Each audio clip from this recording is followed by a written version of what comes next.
Hello students, स्वागत है आपका आपके अपने पीएम चैनल पे।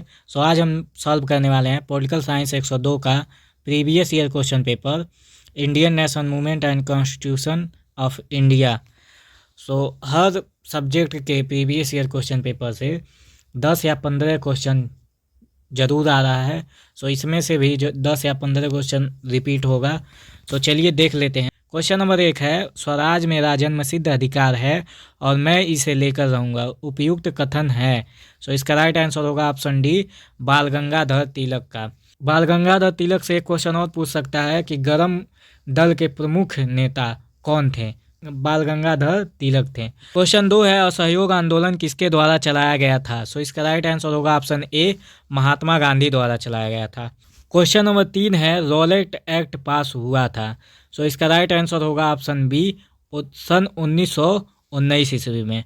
रॉलेट एक्ट को काला कानून भी कहा जाता है। क्वेश्चन नंबर 4 है, भारत परिषद का निर्माण किस अधिनियम द्वारा किया गया। इसका राइट आंसर होगा ऑप्शन बी, 1858 के अधिनियम द्वारा। और किस अधिनियम द्वारा भारत परिषद को समाप्त किया गया। 1935 के अधिनियम द्वारा। ये आप लोग याद रखिएगा। क्वेश्चन नंबर 5 है, केंद्र में द्वैध शासन किस अधिनियम के अंतर्गत स्थापित किया गया। इसका राइट आंसर होगा ऑप्शन सी, भारत शासन अधिनियम 1935 द्वारा। प्रांतों में या राज्यों में द्वैध शासन किस अधिनियम द्वारा स्थापित किया गया, अगर ये पूछेगा तो इसका आंसर होगा भारत शासन अधिनियम 1919 द्वारा। क्वेश्चन नंबर 6 है, 1946 में निर्मित अंतरिम सरकार में कार्यपालिका परिषद के उप सभापति थे। इसका राइट आंसर होगा ऑप्शन ए, जवाहरलाल नेहरू। उप सभापति जवाहरलाल नेहरू थे और सभापति या परिषद के सभापति लॉर्ड माउंटबेटन। क्वेश्चन नंबर 7 है, स्वतंत्र भारत का प्रथम भारतीय गवर्नर जनरल था। इसका राइट आंसर होगा ऑप्शन सी राजगोपालाचारी। और अगर आपसे पूछे कि स्वतंत्र भारत का पहला गवर्नर जनरल कौन था, उसमें रहेगा लॉर्ड माउंटबेटन। क्वेश्चन नंबर 8 है, वर्तमान में भारतीय संविधान में गणना की दृष्टि से कुल कितने अनुच्छेद और अनुसूचियां हैं। वर्तमान में कुल 470 अनुच्छेद और 12 अनुसूचियां हैं। इसका राइट आंसर होगा ऑप्शन बी, 395 अनुच्छेद और 12 अनुसूचियां। अगर आप लोगों से क्वेश्चन पूछता है और ऑप्शन में 400 से ऊपर अनुच्छेद रहता है, अनुसूचियां में 12 अनुसूची रहता है, तब उस ऑप्शन को आप सही कर दीजिएगा। नहीं तो 395 अनुच्छेद और 12 अनुसूचियाँ लगा दीजिएगा। अनुसूचियाँ देख लीजिएगा, जिसमें 12 रहेगा उसी को लगाइएगा। क्वेश्चन नंबर 9 है, 42वें संवैधानिक संशोधन द्वारा प्रस्तावना में कौन सा शब्द जोड़ा गया। इसका राइट आंसर होगा ऑप्शन डी, समाजवादी पंथ निरपेक्ष शब्द जोड़ा गया। क्वेश्चन नंबर 10 है, उद्देशिका है। ऑप्शन ए है संविधान का भाग, ऑप्शन बी है संविधान से उच्च, ऑप्शन सी है संविधान का भाग नहीं, ऑप्शन डी है इनमें से कोई नहीं। इसका राइट आंसर होगा ऑप्शन ए, संविधान का भाग, यानी प्रीएम्बल कॉन्स्टिट्यूशन का भाग है गया। केशवानंद भारती केस में कहा गया। ठीक है, तो आप इसको भी याद रख लीजिएगा। क्वेश्चन नंबर 11 है, भारत में एकल नागरिकता की अवधारणा अपनाई गई है। इसका राइट आंसर होगा ऑप्शन बी, ब्रिटेन से। ठीक है। क्वेश्चन नंबर 12 है, निम्नलिखित में से भारत में नागरिकता निर्धारण का विशिष्ट अधिकार किसे प्राप्त है। इसका राइट आंसर होगा ऑप्शन बी, संसद को, यानी पार्लियामेंट को। क्वेश्चन नंबर 13 है, मौलिक अधिकारों का संरक्षक है। इसका राइट आंसर होगा ऑप्शन सी, सर्वोच्च न्यायालय। क्वेश्चन नंबर 14 है, संविधान के भाग 4 क में कितने मूल कर्तव्य दिए गए हैं। इसका राइट आंसर होगा ऑप्शन डी, 11 कर्तव्य। क्वेश्चन नंबर 15 है, राज्य नीति के निर्देशक तत्वों का उद्देश्य है। इसका राइट आंसर होगा ऑप्शन डी, लोक कल्याणकारी राज्य की स्थापना करना। क्वेश्चन नंबर 16 है, मूल अधिकार और राज्य के नीति निर्देशक तत्व परस्पर में पूरक हैं, एक के लिए दूसरे का त्याग आवश्यक नहीं है, न्यायपालिका ने यह कहा था। ऑप्शन ए है केशवानंद भारतीवाद में, ऑप्शन बी है गोकुलनाथवाद में, ऑप्शन सी है मिनर्वा मिल्सवाद में, ऑप्शन डी है चंपाकन दोरायराजनवाद में। इसका राइट आंसर होगा ऑप्शन सी, मिनर्वा मिल्सवाद में। क्वेश्चन नंबर 17 है, भारत के राष्ट्रपति की आपातकालीन शक्तियां हैं। इसका राइट आंसर होगा ऑप्शन बी, 3 प्रकार की। क्वेश्चन नंबर 18 है, प्रधानमंत्री की नियुक्ति करता है। इसका राइट आंसर होगा ऑप्शन बी, राष्ट्रपति।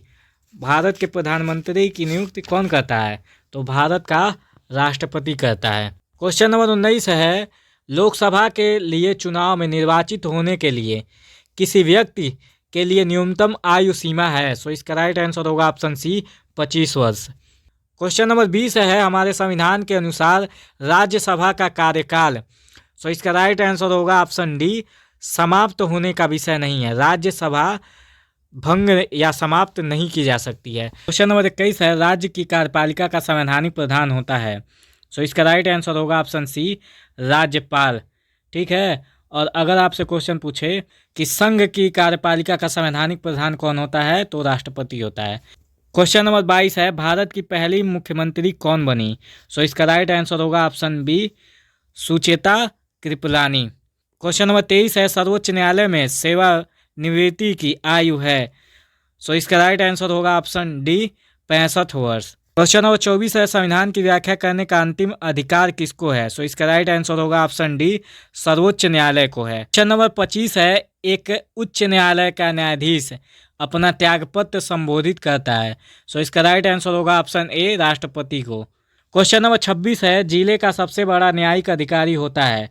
सो इसका राइट आंसर होगा ऑप्शन सी जिला अधिकारी डिस्ट्रिक्ट मजिस्ट्रेट। क्वेश्चन नंबर 27 है, लोकसभा में आंग्ल भारतीय समुदाय से सदस्य मनोनीत करने की शक्ति किसके पास है? सो इसका राइट आंसर होगा ऑप्शन बी भारत के राष्ट्रपति के पास। 12 आंग्ल भारतीय सदस्यों की को मनोनीत करता है भारत का राष्ट्रपति। क्वेश्चन नंबर 28 है, उत्तर प्रदेश में परिवार न्यायालय कब स्थापित किया गया? सो इसका राइट आंसर होगा ऑप्शन बी 2 अक्टूबर 1985 को। ठीक है, क्वेश्चन नंबर 29 है, मंत्रिपरिषद सामूहिक रूप से निम्न में से किसके प्रति उत्तरदायी है? सो इसका राइट आंसर होगा ऑप्शन डी लोकसभा के प्रति। क्वेश्चन नंबर 30 है, केंद्र राज्य संबंध किस अनुसूची में परिभाषित है? सो इसका राइट आंसर होगा ऑप्शन ए 7वीं अनुसूची में। क्वेश्चन नंबर 31 है, विषय जिन पर केंद्र व राज्य सरकारें दोनों कानून बना सकती हैं उल्लेखित किया गया है? सो इसका राइट आंसर होगा ऑप्शन सी समवर्ती सूची में। क्वेश्चन नंबर 32 है, भारत में जीएसटी कब से प्रभावी हुआ? सो इसका राइट आंसर होगा ऑप्शन सी 1 जुलाई 1917 से। क्वेश्चन नंबर 33 है, अनुच्छेद 371 के उपबंध कितने राज्यों पर लागू हो रहे हैं? सो इसका राइट आंसर होगा ऑप्शन ए 11 राज्यों पर। अनुच्छेद 370 भी आप लोग देख लीजिएगा एक बार। ठीक है, पूछ देगा अनुच्छेद 376 किस राज्य पर लागू था, तो जम्मू कश्मीर पर। क्वेश्चन नंबर 34 है, भारतीय संविधान के किस अनुच्छेद में निर्वाचन आयोग के लिए प्रावधान किया गया है? सो इसका राइट आंसर होगा ऑप्शन सी अनुच्छेद 324 में। ठीक है, और अगर पूछ दे कि सर्वोच्च न्यायालय में कितने न्यायाधीश हैं, तो वर्तमान में सर्वोच्च न्यायालय में कुल 34 न्यायाधीश हैं। क्वेश्चन नंबर 35 है, निम्न में से किसका संबंध चुनाव आयोग से नहीं है? सो इसका राइट आंसर होगा ऑप्शन सी चुनाव की वैधता का निपटारा करना। क्वेश्चन नंबर 36 है, भारत के राष्ट्रपति को कार्य अवधि की समाप्ति से पूर्व भी पद से हटाया जा सकता है? सो ऑप्शन ए है वर्तमान सरकार द्वारा, ऑप्शन बी है विपक्ष द्वारा, ऑप्शन सी है महाभियोग द्वारा, ऑप्शन डी है न्यायालय द्वारा। सो इसका राइट आंसर होगा ऑप्शन सी महाभियोग द्वारा। क्वेश्चन नंबर 37 है, भारत के किस राष्ट्रपति को मिसाइल मैन की संज्ञा दी जाती है? सो इसका राइट आंसर होगा option B doctor APJ Abdul Kalam को। सो अगर आपसे पूछ दे कि भारत का प्रथम राष्ट्रपति कौन थे, सो डॉक्टर राजेंद्र प्रसाद, ये सबको पता होगा। ठीक है, वैसे ही प्रधानमंत्री पूछ देगा कि भारत के प्रथम प्रधानमंत्री कौन थे, सो जवाहरलाल नेहरू। क्वेश्चन नंबर 38 है, कौन सा राज्य सबसे अधिक प्रतिनिधि लोकसभा में भेजता है? सो इसका राइट आंसर होगा option D Uttar Pradesh. Question number 39 है, भारत के किस राज्य में अनुसूचित जनजातियां नहीं पाई जाती हैं? सो इसका राइट आंसर होगा ऑप्शन सी पंजाब में नहीं पाई जाती हैं। क्वेश्चन नंबर 40 है, वर्तमान चुनाव आयोग में मुख्य निर्वाचन आयुक्त के अतिरिक्त अन्य कितने सदस्य हैं? सो मुख्य चुनाव आयुक्त के अतिरिक्त अन्य 2 आयुक्त हैं। सो राइट आंसर होगा ऑप्शन ए 2। ठीक है, और चुनाव आयोग में कुल कितने सदस्य हैं? तो 3 हैं। सो पॉलिटिकल साइंस 102 के प्लेलिस्ट में जितनी भी वीडियो हैं आप लोग उसको एक बार ज़रूर देख लीजिएगा, और इतना हार्ड क्वेश्चन नहीं पूछेगा, क्वेश्चन बहुत ही सिंपल पूछेगा। सो गुड लक आप सभी लोगों को, अच्छे से एग्ज़ाम दीजिए और कम से कम इस पेपर में 40 में से 40 का टारगेट रखिएगा आप लोग।